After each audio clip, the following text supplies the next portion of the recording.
Come spend a creative winter camping weekend with me and my spinning wheel. Last winter, I fell in love with winter camping. When I was a kid, my family did a lot of camping, but as an adult, it's always been one of those things that I said I would do one day if I had someone to go with. Solo camping was never, ever something that I would even consider.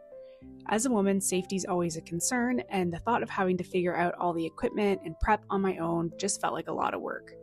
Yes, I could bring my kid camping, and I have, but that's also extra work. Then I discovered all of these solo camping videos on YouTube, and wow, was I inspired. I've watched every aesthetic camping video by incredible Korean creators like Soberry and Ryu Camp, and I found great courage from creators like Ruth Aisling, Wendy Outdoors, and Woodsy. I have an electric car, and so I figured I could put a mattress inside it and sleep at night with the doors locked and the climate control on, and so that felt a little more safe. So I bought a winter tent at an auction site and a little wood-burning stove, and last winter I hit up a provincial park for the first time and loved it. When you camp in the winter, it's super quiet. I didn't have to worry about safety as much because no one is really around, and the people that are there are die-hard campers. It's not like when you're at a provincial park in the summer and it's incredibly busy. People give each other space and spend a lot of their time in their tents where it's warm. There's only a few parks in Ontario that stay open for winter camping, and only 2 that are really in reasonable driving distance to me. I like one better than the other, but the road often closes because of the lake effect snow in the winter, and so this time I chose the closer one, which was Pinery Provincial Park, and luckily the weather wasn't too cold. The thing is, I don't really like to spend my winter camping time outdoors, hiking, skating, skiing, or whatever adventurous people like to do. Also, I have a little chihuahua who hates winter and would never do any of those things anyway. For me, I like to be creative. I pack my spinning wheel and a bunch of wool, and I spend the entire weekend by the fire with a good audiobook, and I spin.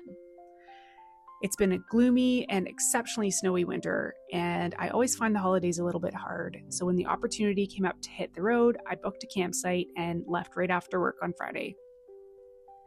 Setting up in the dark is cold and not the nicest, but luckily my tent is amazing, and it actually only took me 6 minutes and 36 seconds to get the whole thing set up.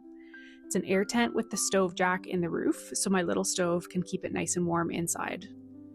You might wonder why I'm sharing a camping video on my Fibre art channel, but the truth is, the older I get, the more I'm getting out of my own way when it comes to living a joy-filled life. I can spin at home watching Netflix, yes, or I can be adventurous and be outdoors. You don't have to wait for all the right conditions in life to try something new.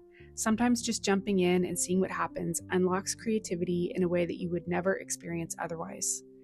Sometimes when you feel creatively stuck, changing your environment is the right thing to do to bust those creative blocks and start moving forward. And sometimes seeing a project in a different light, even if that's the light of a little wood stove at night in a tent, that can inspire you to do some of your best work.